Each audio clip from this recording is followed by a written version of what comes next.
एक बार फिर से अपने YouTube channel stock trading technique पर आपका हार्दिक स्वागत करता हूं। दोस्तों, आज एक सीमित से दायरे में निफ्टी ट्रेड करती रही और कह सकते हैं कि बिल्कुल फ्लैट क्लोजिंग, 1-1.5 पॉइंट ही हम पॉजिटिव साइड पर क्लोज हुए हैं।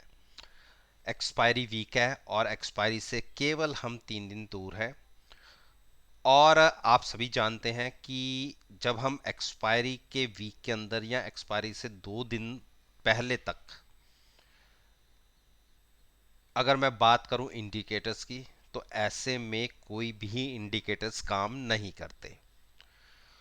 पोजीशनल गेम होती है। अगर ओपन इंटरेस्ट पॉजिटिव साइड पर है, रोल ओवर्स नहीं हुए ज़्यादा, तो हमें एक बड़ा डिक्लाइन भी देखने को मिल सकता है। तो स्टॉक स्पेसिफिक मूवमेंट्स आपको देखने को मिलेगी। संभल कर ट्रेड कीजिएगा। कोई भी पोजीशन नेकेड ओवरनाइट कैरी मत कीजिएगा। और अगर आप स्क्रीन के ऊपर सामने बैठे होते हैं तो अपनी पोजीशन को खास करके ध्यान देते रहिए। जो आपने सोचा था अगर उसके आसपास आ रही है, लॉस हो रहा है तो निकल जाइए, प्रॉफिट है तो निकल जाइए।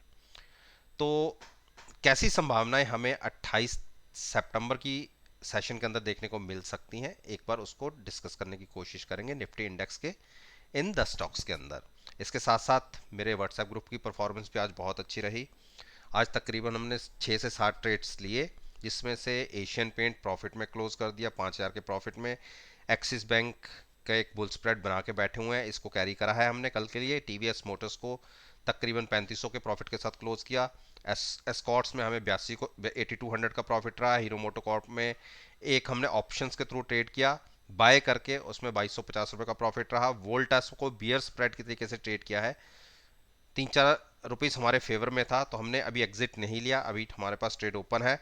गोदरेज प्रॉपर्टी में जरूर हम छोटा सा ट्रैप हो गए हैं, तो इसके अंदर हमने शॉर्ट पोजीशन बनाई थी। हाईली ओवर बॉट स्टॉक है, 90 के आरएसआई के साथ ट्रेड कर रहा था, तो इसको अभी हम कैरी करेंगे। अल्ट्राटेक सीमेंट के अंदर हमने 65 रुपीज का प्रॉफिट लेके इसको क्लोज कर दिया। 65 रुपीज का मतलब 65 पॉइंट्स इनटू 100 का लॉट साइज है, तो 6500 रुपीज का प्रॉफिट रहा है।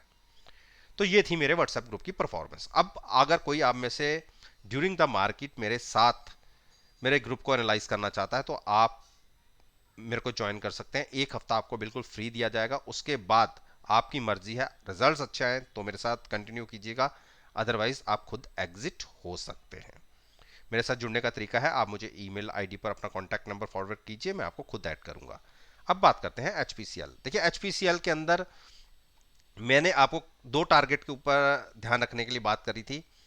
पहला टारगेट है 289 का और उसके बाद टारगेट है 300 का, जिसके पास पोजीशन बनी हुई है। मैंने ये कहा था कि जब तक हम 270 के ऊपर हैं कोई चिंता की बात नहीं है। 270 के नीचे नया ट्रेड मत लीजिएगा। हाँ, जिसकी पोजीशन पड़ी होगी क्योंकि वो हैज हैं, तो वो अपने पोजीशन को कंटिन्यू कर सकते हैं। तो मेरा टारगेट इसके अंदर 289 और 300 का है, तो पोजीशन बिल्कुल यहां तक के लिए कैरी कर सकते हैं। अब बात करते हैं जिसने नया ट्रेड लेना है। पहले तो इस एक्सपायरी में ट्रेड लेना नहीं है, तो आपको जो भी ट्रेड लेना है नेक्स्ट एक्सपायरी का लेना है। और अगर वो भी कोई गिरावट आ जाती है, वैसे तो उम्मीद कम है, लेकिन फिर भी कोई गिरावट आ जाती है, स्टॉक आपको 258 60 के आसपास मिलता है, तो वहां ऐड कीजिए। पॉसिबिलिटी केवल 5% भी नहीं है गिरावट की, लेकिन यू नेवर नो, कुछ भी हो सकता है। स्टॉक मार्केट में बैठे हैं तो कई बार लॉटरी लग जाती है, डिपर बाइंग मिल जाती है, तो उस केस में आप वहां पर बाय कीजिएगा। आईटीसी, देखिए आईटीसी ने इंट्राडे में अपनी तकरीबन 235 की सपोर्ट तक एक बार मूव दिखाया और लगातार ये हमारी तीसरी नीचे की तरफ की क्लोजिंग है, फ्लैट क्लोजिंग है, तो इसको मैं एक तरीके से नेगेटिव क्लोजिंग ही मानूंगा। तो जैसे जैसे इसने ओवरबॉट जोन से नीचे नीचे धीरे धीरे गिरावट देनी शुरू करी है, मेरा ये मानना है अगले आप 2-3 दिन में देखिए ये स्टॉक आपको हो सकता है कि 225 और 220 तक भी देखने को मिल जाए, तो बिल्कुल डिप पर बाय रख करिएगा। अगर 220 या उसके नीचे मिलता है तो बहुत अच्छा प्राइस होगा लॉन्ग साइड पर रहने के लिए, तो शॉर्ट तो नहीं करेंगे, डिप पर बाय करेंगे। हिंडाल्को, देखिए हिंडाल्को के अंदर मैंने एक ट्रेड बनाया हुआ है शॉर्ट साइड पर, और आपको पता होगा ये ट्रेड मैंने फ्राइडे को लिया था। हिंडाल्को को सेल किया हुआ है, टाटा और उसको टाटा स्टील को बाय किया हुआ, क्योंकि हिंडाल्को अपने ऑल टाइम हाई के आसपास ट्रेड कर रहा था, टाटा स्टील तकरीबन 7-8% की गिरावट दिखा चुका था, तो मैंने इसको शॉर्ट करके उसको बाय किया था।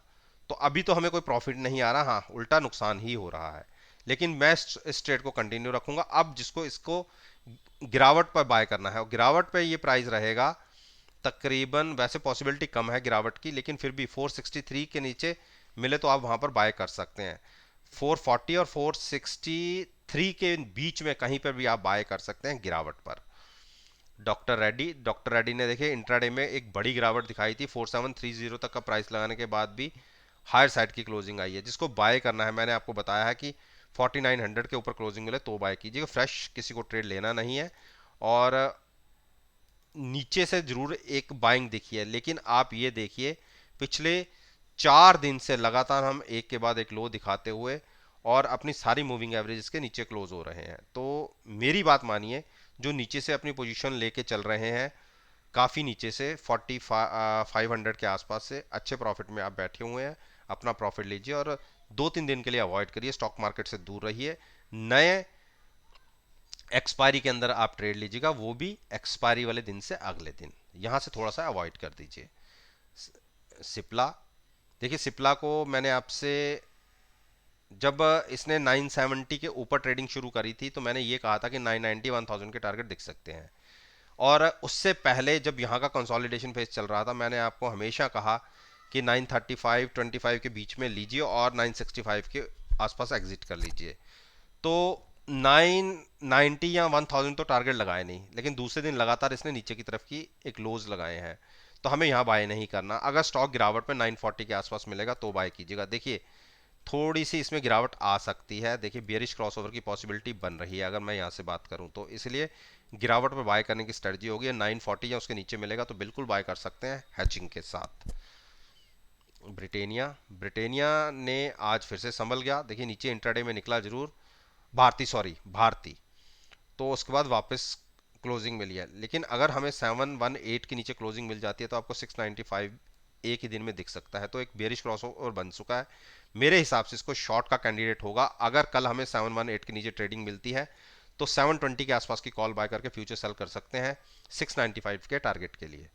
बजाज फाइनेंस ये चौथा दिन है, पांचवा दिन है जो एक सीमित दायरे के अंदर क्लोजिंग दिखा रहा है, ऊपर जाता है नीचे जाता है लेकिन क्लोजिंग वही मिलती है। तो नज़र रखिएगा 7680 के प्राइस पर। अगर ये प्राइस गिरावट पर नीचे ब्रेक होता है और कंटिन्यूस नीचे बना रहता है तो आपको 7550 तक के टारगेट देख सकते हैं, तो बिल्कुल उस केस में शॉर्ट बनेगा। लेकिन यहाँ पर कोई पोजीशन मत लीजिएगा, अभी स्टॉक ओवर बॉट भी नहीं है, लेकिन एक गिरावट की पॉसिबिलिटी बन सकती है क्योंकि हम एक्सपायरी डेज के अंदर हैं। तो जितना बड़ा रनअप आपने यहाँ से देखा है, देखिए 15-16 अगस्त से लेके और हमने सितंबर पूरे मंथ के अंदर जरा नीचे से हम देखिए तकरीबन तकरीबन 1500 पॉइंट्स ऊपर की तरफ ले चुके हैं। तो उसके अंदर 300-400 पॉइंट की गिरावट तो बनती है, तो इसीलिए उस गिरावट को अगर कोई ट्रेड करना चाहता है तो वो करे, अदरवाइज वैसे कोई ट्रेड मत लीजिए। गिरावट पर लॉन्ग बनाइएगा अगर आपको 7500 के आसपास ये स्टॉक मिलता है तो। अरविंदो फार्मा को मैंने कहा था कि अभी कोई ट्रेड मत लीजिए, जिसको नया ट्रेड लेना है अगर 741-42 के ऊपर क्लोजिंग मिलती है तो लॉन्ग साइड पर जाएगा, उस केस में टारगेट 795 का रहेगा। अंबुजा, अंबुजा ने देखिए गिरावट जो पिछले सेशन में दिखाई थी उसको कंप्लीट कर दिया, ऊपर की तरफ 420 तक के हाई लग गए हैं और आपको पता है कि हमारी एक पोजीशन यहाँ से बनी हुई है 405 और हमारे एक्सपायरी में केवल 2-3 दिन बचे हैं।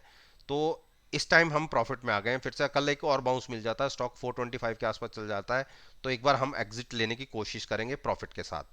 और जिसको ट्रेड लेना है, लंबा ट्रेड लेना है, वैसे जिन्होंने 4-405 के आसपास खरीदा है तो अगर तो क्योंकि उनका इसी मंथ की एक्सपायरी का ट्रेड होगा तो इसलिए उनकी मजबूरी है शिफ्ट करना, और हमारा ट्रेड भी इसी मंथ का है तो हमें भी शिफ्ट करना पड़ेगा। लेकिन अगर प्रॉफिट में हम एग्जिट हो जाएं तो ज़्यादा अच्छा होगा, उसके बाद वेट एंड वॉच की स्ट्रेटजी रखेंगे, गिरावट में मिलेगा तो फिर से एंटर करेंगे। तो दोस्तों ये मैंने निफ्टी इंडेक्स, बैंक निफ्टी और दोनों इंडेक्स, और सॉरी ये जो मैंने वीडियो आपके साथ शेयर की है ये निफ्टी इंडेक्स के 10 स्टॉक्स के ऊपर अपना ओपिनियन आपके साथ शेयर किया है। और जैसा मैं हमेशा आपसे कहता हूं, मेरी इस वीडियो को आप कल का सेशन जो 28 सितंबर का होगा आप उसके साथ एनालाइज कर सकते हैं और यकीन मानिए आपको बहुत अच्छे प्रॉफिटेबल रिजल्ट्स देखने को मिलेंगे। वीडियो अच्छी लगे तो मेरे साथ मेरे चैनल को सब्सक्राइब कीजिए और साथ में बेल आइकन का बटन प्रेस करना मत भूलिएगा ताकि नोटिफिकेशन टाइम से आप तक डिलीवर हो सके। इस बात के साथ मैं आपसे विदा लेता हूं और एक नई वीडियो के साथ फिर से आपके सामने आऊंगा।